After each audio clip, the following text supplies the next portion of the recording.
here in Molenbeek you had a lot of people who are Muslim, a lot of people who are coming from Morocco.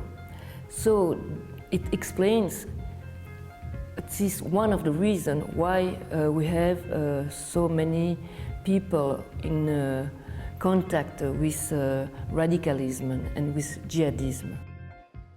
Welcome back to CBSN Originals on CBSN. We've been talking tonight about Brussels, the European scene often identified as a recruiting ground by ISIS for fighters. We want to turn to now the role of the United States in combating foreign fighters traveling to Syria. Let me start with our panel, our guest here in New York. President Obama, during his State of the Union and in other speeches, has talked about the Islamic State as not being an existential threat to the United States. He at one point said that these are guys in pickup trucks and they don't represent the same threat, for example, that the Soviet Union did during the Cold War era. And yet when you see the release of a video, supposedly by ISIS, a propaganda video showing the Paris attackers training, showing the Paris attackers as perhaps selected by ISIS to carry out these acts, are we missing something here, Richard? I think President Obama is absolutely right, of course. I mean, the threat from the Soviet Union during the Cold War was very real and possibly quite imminent at times, whereas the existential threat to the United States from the Islamic State is non-existent. We have attacks like San Bernardino and so on, which you might argue was inspired by the Islamic State in some way, but certainly not directed by it, as the Paris attacks appear to have been. But, you know, realistically, you have more chance of, leaving aside San Bernardino, of being shot by your dog. You know, I believe 6 people were shot by that dog last year. You know, so, I mean... We'll fact check you on that. Yeah, well, you can fact check that. But you know, in reality, the risk of you or me or any of our friends and relatives being hurt by terrorism is absolutely minute. But the whole point of terrorism, of course, is to make us all afraid. That's what terrorism is about. Not about killing us. It's about making us afraid that we might be killed. And in that, of course, the Islamic State has been particularly successful because of their very, very slick media production values. And in the video that you're referring to now, I think the timing, you know, they waited to bring it out until the furore over Paris had died down, and then they were able to demonstrate beyond the claim, beyond the oral claim, that we were behind this. This was directed. These people went in and out. For America, you don't have that problem with the Islamic State so much because I don't think any attack from since maybe the Underpan bomber was really directed from outside, involved outsiders. But in Europe, of course, it is very real. David. Yeah. Well, I mean, certainly you don't want to overreact to any threat, but I don't think the standard of whether it's existential threat or not should be something that we apply to all threat evaluations. Certainly the proximate threat to individuals and their personal security, the personal security of their family. They're very shaken by when they see a video like this. They're very shaken when they see people gunned down in the streets of Paris, and the prospect that their neighbors or co-workers could commit some act of violence against them. So I think it's important to take that very seriously and not to be dismissed. One point about Islamic State, and he's exactly right, is that they thrive on the ability to create this kind of fear that there is a never-ending impending wave of additional attacks on the way. Hopefully to instill some kind of overreaction on our part, but generally to create a sense of unease, and they've been very, very successful at that. But the idea that the Islamic State is still existing, we know the foreign fighters are still thriving to these territories, we know that they're returning, means that we shouldn't overreact, but we do have to clearly remain vigilant. Dr. Salman, you've worked, as I said, with young people who are in some cases exposed to recruitment efforts by jihadist groups. There are a number now of European countries. France is now really getting on board in the wake of the terror attacks to institute programs of de-radicalization. I don't know that the United States is even there yet. How effective, because I guess it's in the early stages, how effective have the programs been so far? Well, this also leads us to a much bigger question, is what do we mean by de-radicalization? Because actually different countries have instated programs which kind of take on different parts of the problem. Are you de-radicalizing someone just to make sure that they are not violent anymore, but perhaps not dealing with the extremist ideology that justified the violence? Or are you actually taking on the extremist ideology, which extremism, again, might not be illegal. The violent part is illegal. So some countries have taken on very different approaches.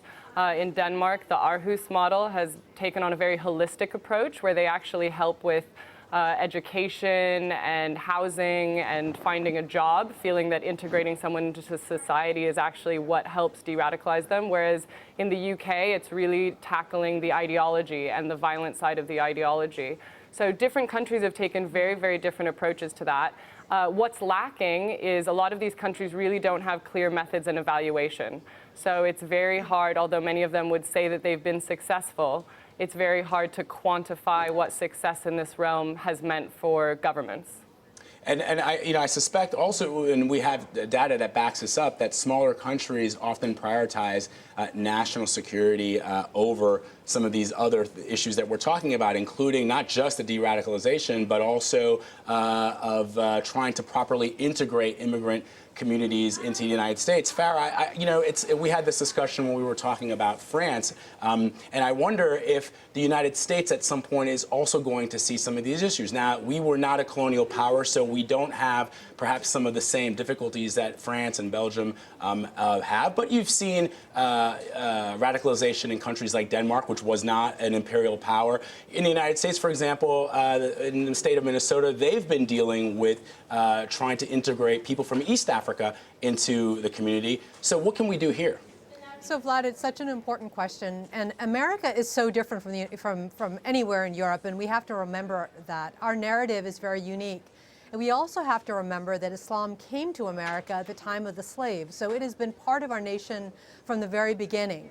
I think I would say a couple of things. One is, as we think about what's happening globally, and we look at the threat to the homeland, it isn't about the integration of immigrant groups that are coming in here that are propelling the narratives forward.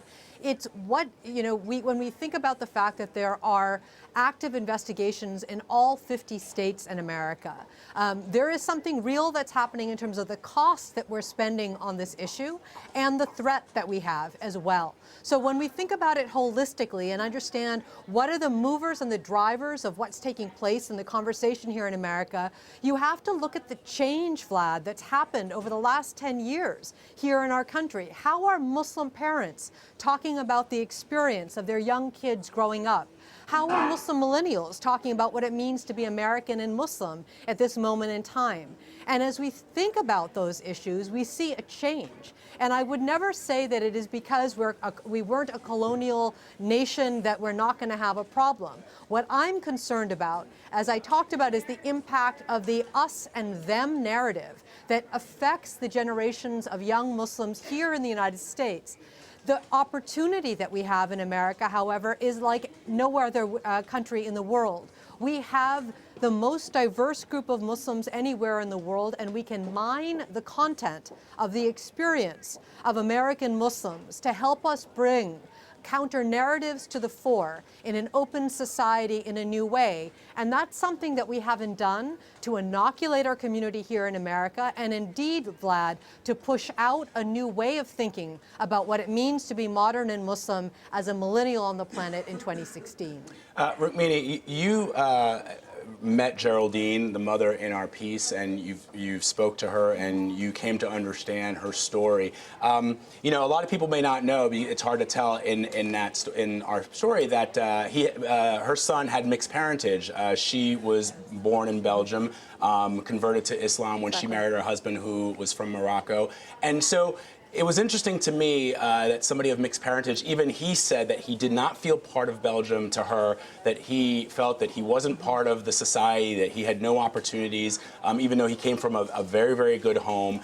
And during the interview with Geraldine, on one hand, as a human being, you're listening to her talking about her son, and she's reacting the way a mother would, which is she's upset and she's emotional and she's crying. On the other hand, you look at her son's Twitter feed, and you see some of the pictures that he's posted and some of the things that he was most likely, we don't know for sure, but some of the things he was most likely involved with in Syria. As a reporter and for our audience, how do you juxtapose that, and what should the audience take away from Geraldine's suffering? Let me speak to you not as a journalist right now, but as an immigrant myself. I'm from Romania, and when I was 5 years old, my family moved as refugees to Switzerland. When I was 10 years old, so 5 years later, we moved to America. And for me, it was night and day, the way my family was treated in Switzerland, where we always felt, to be honest, embarrassed of being Romanian. We felt like we were looked down on. We felt like we were coming from a country that was seen as poor and disadvantaged, versus the way we were treated in America. And I'm not even Muslim, I'm Christian. In America, suddenly being Romanian was something interesting. My classmates wanted to know about it. They asked me questions about Dracula. And so I think there is truly, I think there truly is a malaise in Europe. The narrative in Europe is not one of this is a country where everybody, you know, a melting pot of everybody. Each nation has its national heritage, and they're adding people on top of it who don't end up feeling invited and feeling part of the mix. So I think that even though Geraldine, you know, obviously comes off as Belgian, her son, who was mixed race, I think felt that otherness, and of course, there's plenty of people that feel that otherness and don't get channeled into this life. But I think it's naive to think that didn't play a role. Now, in terms of the atrocities, look, yes, please. No, I was just going to jump in. I'll let you finish, but you're making some very good points. Continue. The video that came out from ISIS yesterday, which shows the attackers in Syria, each one standing behind a prisoner and then executing that prisoner by either beheading or shooting them. What was shocking for me was to see Bilal Hatfi, whose professors I had spent some time with in Molenbeek. Bilal Hafti was the youngest of the group. He was just 20 years old, and I was told by Geraldine, actually, that when he left his mother in the spring of last year, he wept. You know, he was like a little baby who wept.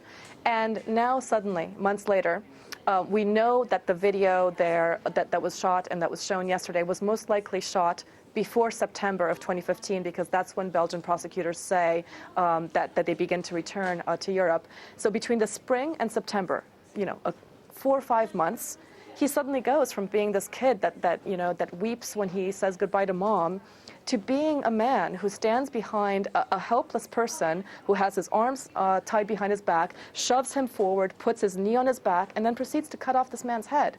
And I was watching his expression. It was really eerie, you know, to look at him and to remember the way his professors had described him from memories that are not even a year old.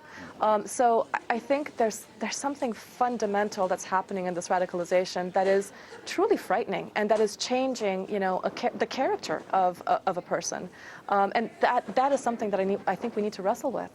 Erin, you wanted to jump in. Yeah, I wanted to jump in there because, you know, the sentiment of alienation is just one of the factors that starts priming somebody to be vulnerable to potential radicalization. But, you know, we can also look at a lot of different minorities that have faced similar persecution, even in Europe, such as perhaps the Roma population.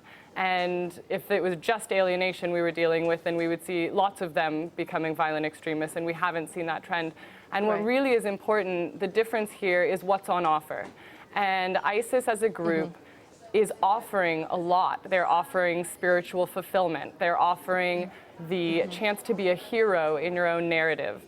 They're offering adventure. They're even offering romance. They're offering godliness and paradise. They're offering a lot that most politics today doesn't offer. If you are a young, driven activist, where do you go as an outlet? And what's very sad when I've looked at some of the younger cases of radicalization is that these young individuals actually had profiles of people that would make great activists in other ways. So they were politically engaged. They looked at Syria and they had a problem with the violence that they saw committed by the Assad government, and that's what they felt very impassioned about. They wanted to make a difference. There's only a very small percentage that we could say were violent sociopaths.